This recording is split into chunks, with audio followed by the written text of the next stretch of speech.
Olá pessoal, meu nome é Diclei Henrique, sou aqui de Curitiba. Estamos aqui hoje para trabalharmos juntos a aula de número 27. E antes de começar, vamos reforçar aqui a necessidade de você ir lá no app, no aplicativo do Classroom e fazer as suas atividades, condicionada à sua presença também. E ainda aqueles alunos que não têm acesso ao aplicativo poderão retirar no colégio o material e posteriormente devolvê-lo. E antes da gente entrar no assunto da aula número 27, eu quero fazer uma retomada do que nós vimos na aula anterior aqui. Então, na aula anterior, nós vimos a resistência e a primeira lei de Ohm, e essa fórmula que é a tensão que é igual a resistência vezes a corrente, Uri. Nós vimos também o condutor ôhmico, que tem a resistência constante. Ainda vimos a unidade de medida da resistência e vimos os condutores não ôhmicos. A resistência elétrica R não é constante. Temos os casos aqui do carbono, os materiais, né? Carbono, germano e silício. Então vamos entrar na aula de hoje. A aula de hoje nós vamos continuar nas leis de Ohm. Antes de eu entrar aqui na segunda lei de Ohm, é preciso esclarecer que nos resistores ôhmicos a temperatura deve se manter constante. Então aqui, foi possível que Ohm concluísse que a resistência elétrica varia com a variação da temperatura. Então, em todas as experiências que ele fez na primeira lei e na segunda, a temperatura se manteve constante. E aqui nós temos, quanto menor a agitação das partículas que constituem o condutor, menor a resistência oferecida à passagem da corrente elétrica. Então, nós temos aqui dois fios condutores. No primeiro, a temperatura está normal e no segundo, o fio foi aquecido. Então, quanto menor a agitação das partículas que compõem o material do condutor, que compõem a rede cristalina do material, e os elétrons livres ali que se chocam, né? Quanto menor for, menor a resistência oferecida. Aqui nós temos a figura aqui de uma linha de transmissão, né? As torres sustentando os fios aéreos, né? Então, entramos aqui no assunto da aula de hoje, que é a segunda lei de Ohm. A segunda lei de Ohm diz assim, R é igual a ρ vezes L divididos por A. O que são essas letras? R é a resistência. A letra grega ρ é a resistividade do material, muda conforme o material, altera conforme o material. L é o comprimento do fio e o A é a área de secção transversal. Então, essa fórmula aqui representa a segunda lei de Ohm. Então, no enunciado aqui, a resistência do fio é diretamente proporcional ao seu comprimento e inversamente proporcional à sua área de secção transversal. Nós temos aqui na fórmula, né? O L, que é o comprimento, está aqui diretamente proporcional. E a área de secção, que é o denominador, é inversamente proporcional. Então, temos aqui a figura de um fio, o comprimento do fio representado pela letra R, e aqui a área de secção transversal do fio. Tá? Então, quanto maior esse comprimento, maior a resistência. E quanto maior a área, menor a resistência. E vamos ao primeiro quiz da nossa aula de hoje. Eu vou fazer uma leitura, tá? Assinale a alternativa correta em relação à proporcionalidade entre a espessura do fio e a sua resistência. Na letra A diz assim, são grandezas inversamente proporcionais. E na letra B, são grandezas diretamente proporcionais. Vamos dar um tempinho e já voltamos já.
Então, pessoal, voltando aqui na resolução do nosso quiz, vamos dar uma lida aqui novamente e em seguida a gente comenta. Então diz assim, assinale a alternativa correta em relação à proporcionalidade entre a espessura do fio e a sua resistência. Então, a espessura do fio, o que quer dizer? Se o fio é mais grosso ou mais fino, no caso, a área de secção transversal do fio. A letra A diz, são grandezas inversamente proporcionais. A letra B diz, são grandezas diretamente proporcionais. Então, nós vemos que a área está no denominador da fórmula da segunda lei de Ohm. Está dividindo, no caso, certo? Então, são grandezas inversamente proporcionais, né? Então, a resposta certa aqui é a letra A. Letra A. E agora nós vamos aqui comentar dessa figura que vai aparecer aqui, que está representando a área de secção transversal de um fio. Veja que na primeira figura, a área é menorzinha que a segunda figura. Então está representada aqui pela letra A, e aqui na segunda figura está representada por 2A, ou seja, dobrou a área de secção transversal. Então, se o fio for do mesmo material, como são grandezas inversamente proporcionais, o que vai acontecer? Se dobrou a área, vai reduzir pela metade a resistência, certo? Então, quanto maior a área de secção transversal, menor a resistência. É muito importante essa relação aqui entre a razão e a proporção, né? Então, nós vemos aqui também tem o comprimento do fio, aqui o comprimento é o mesmo, né? O comprimento do fio aqui, tá? Então, vamos aqui para o segundo quiz da nossa aula e eu vou dar uma lida aqui, ó. Assinale a alternativa correta em relação à proporcionalidade entre o comprimento e a resistência. Eu quero voltar aqui um pouquinho na figura anterior para a gente dar uma olhada aqui, ó. Aqui nós vemos que o comprimento é o mesmo, né? O comprimento é o mesmo, é L e L. E aqui no quiz está dizendo da relação entre a proporcionalidade entre o comprimento do fio, né? Letra A, são grandezas inversamente proporcionais. Letra B, são grandezas diretamente proporcionais. Então, vou dar um tempinho aí para vocês resolverem e já voltamos.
Então, pessoal, vamos voltar aqui na resolução do quiz.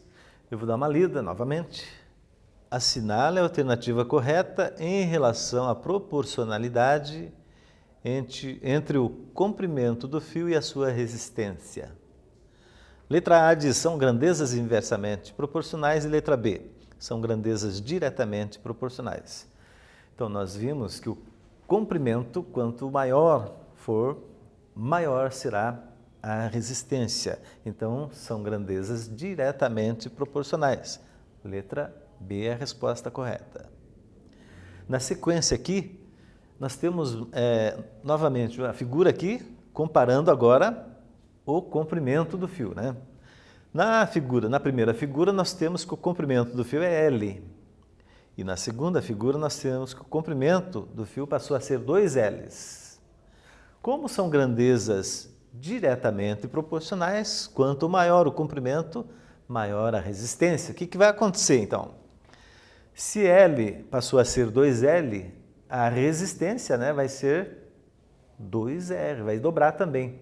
Se dobrou, o comprimento do fio vai dobrar a resistência. Agora nós temos aqui a questão da resistividade dos materiais. Aqui é uma outra questão que entra também, que interfere na questão da resistência dos materiais, né? Então nós temos aqui vários materiais aqui, ó, prata, cobre, ouro, alumínio, chumbo, vidro e borracha. Se a gente observar de cima para baixo aqui, nós vemos que a resistividade está aumentando. Ó. A resistividade da prata é 1,6 vezes 10 a menos 8. É muito importante aqui a unidade pelo sistema internacional, que é 1 metro, pelo sistema internacional de medidas, a unidade da resistividade, que é a letrinha Rho lá da fórmula da segunda lei de Ohm. Então, vejamos aqui, pessoal, a prata é 1,6, o cobre passa a 1,7, um pouquinho mais, né? O ouro é 2,4, o alumínio é 2,8, o chumbo é 2,2, o vidro passou a ser bem maior aqui no caso. Ó. A resistividade é 10 elevado a 10. Tá? Varia entre 10 elevado a 10 e 10 elevado a 14. E a borracha aumenta mais ainda. Tá? O que acontece nessa questão? Quanto maior a resistividade aqui do material, vai ser maior a resistência, tá? Maior a resistência. Então, no caso, por isso que explica que esses materiais aqui, o vidro, por exemplo, ele se torna até um isolante, o vidro e a borracha, né? Tá? Porque eles resistem mais à passagem da corrente elétrica. Nós vemos isso aqui, na importância disso aqui, na utilização dos fios, né? A maioria dos fios aí é de cobre por ser um material mais barato que a prata, evidente, né? Não ia usar fios de prata, mas o cobre está no segundo, aqui em segundo lugar, né? Então vamos passar aqui para esse exercício, que é o exercício de um chuveiro, da resistência de um chuveiro. Vamos dar uma lida aqui? Considere um chuveiro elétrico que possui uma resistência ligada conforme o esquema. Um dos terminais é fixo e o outro pode variar entre os pontos A, B e C. A, B e C. Assinale a alternativa que contém a indicação correta sobre a temperatura do chuveiro. Então, antes de passar ali, vamos dar uma analisada aqui. Esse chuveiro tem uma tensão de 220 volts e aqui nós temos o pontinho C, que é onde estaria a chave. E aqui nós temos o pontinho B, que é onde a gente poderia deslocar a chave, e aqui nós temos o ponto A, que a gente poderia deixar nessa chave também. Na continuação aqui, então, diz assim, ó, as posições, né, A, B e C. A, B e C. Na letra A, temperatura quente, frio, o morno. Na letra B, quente, morno, o frio. Letra C, morno, quente e frio. E letra D, frio, quente e morno. Vamos dar um tempinho para vocês pensarem, resolverem e já voltamos.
Então, pessoal, voltando aqui na resolução do nosso exercício, vamos dar uma olhada aqui nas alternativas. A A seria quente, frio, morno.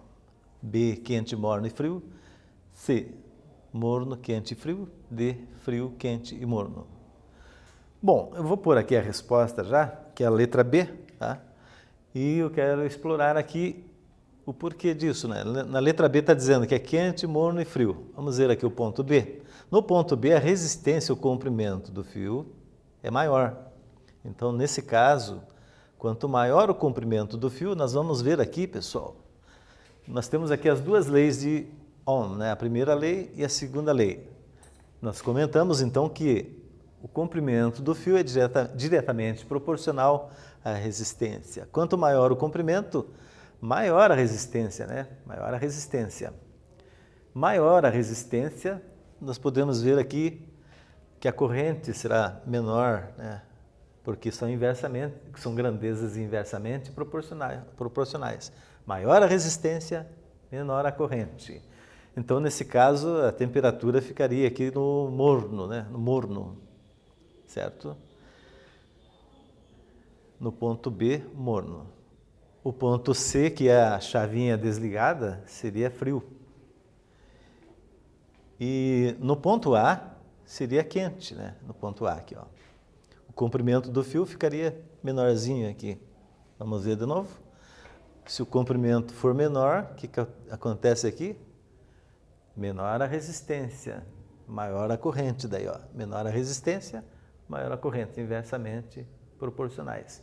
Então aí a gente pode verificar uma aplicação prática, né, das duas leis de Ohms, a primeira e a segunda.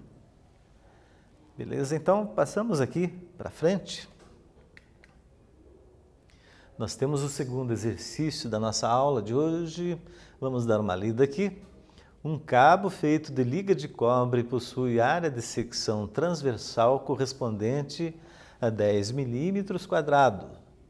Sabendo que a resistividade da liga de cobre é de 2,1 vezes 10 a menos 2, e aqui está Ohm, metro quadrado por metro. Determine a resistência para 5 metros desse fio. Nós temos aqui as alternativas. Nós vimos lá que pelo Sistema Internacional de Medida, né, a resistência é dado por Ohm metro. E aqui, nós notamos aqui que está milímetro quadrado por metro. Tá? Ohm milímetro quadrado por metro. Só que a área de secção transversal também está em milímetro quadrado. Tá? Então, nesse caso, não vai haver necessidade de converter, tá? Só fazer o cálculo. Vamos dar um tempinho aí para vocês resolverem e já voltamos já.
Então, pessoal, vamos voltar aqui na resolução do nosso exercício. Vou dar uma lida aqui no enunciado.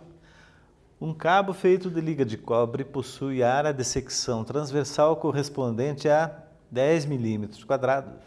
Sabendo que a resistividade da liga de cobre é 2,1 vezes 10 a menos 2 ohm milímetro quadrado por metro, determine a resistência para 5 metros desse fio. Então, no caso aqui, eu fiz um esquema no quadro. Tirei os dados aqui, né? A área de secção 10 milímetros quadrados, a resistividade aqui 2,1 vezes 10 a menos 2, e aqui, ó, que eu havia chamado a atenção, né, no início ali, milímetro quadrado, está na mesma unidade aqui da área. Então não vai ter nenhum problema, né, porque está na mesma unidade. Se não tivesse, nós teríamos que fazer uma transformação. Por quê? Porque no sistema internacional a resistividade é 1 metro. Então, o comprimento do fio aqui é 5 metros e nós estamos querendo saber qual é o valor da resistência. A segunda lei de Ohm que a gente vai descobrir. Então, vamos substituir os dados aqui. Então, o R vai ser igual ao Rho. Quanto vale o Rho? 2,1 vezes 10 a menos 2. Quanto é o comprimento? 5 metros. Isso dividido pela área de secção transversal, que é 10 milímetros quadrados. Aqui nós temos uma mistura aqui de números decimais, né?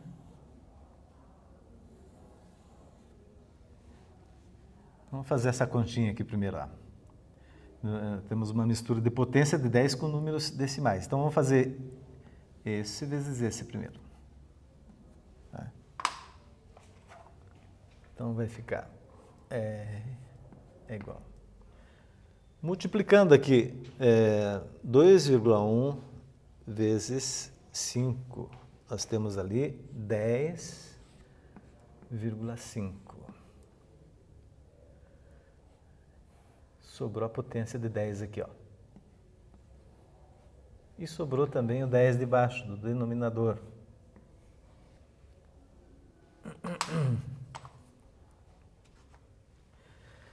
Se nós dividirmos aqui, ó, aqui esse 10 decimal aqui por esse 10, nós vamos encontrar, vamos ver o tamanho do quadro aqui se vai dar.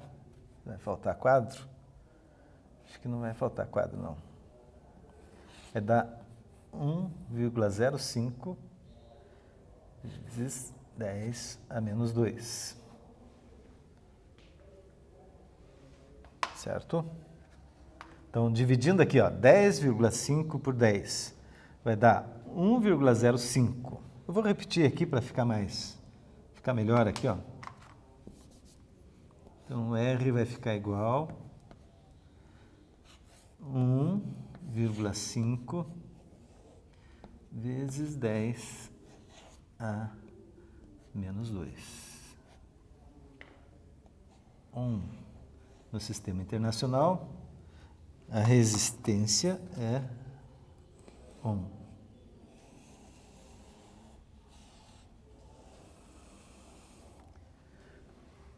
Certo? Então, a resposta certa aqui é a letra C, tá? 1,5 vezes 10 a menos 2. Chegamos ao final da nossa aula de hoje, pessoal, só dando uma reforçada aqui, dando uma reforçadinha aqui no que nós vimos hoje, né? Nós vimos hoje a segunda lei de Ohm, nós vimos também a temperatura nos condutores, a questão da resistividade dos materiais, as relações entre a resistência elétrica, comprimento e área de secção transversal do condutor.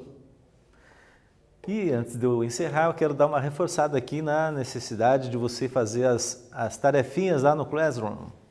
Caso você não tenha acesso, pode assistir pela TV e depois retirar lá o material. Até a próxima, pessoal. Tudo de bom. Yo.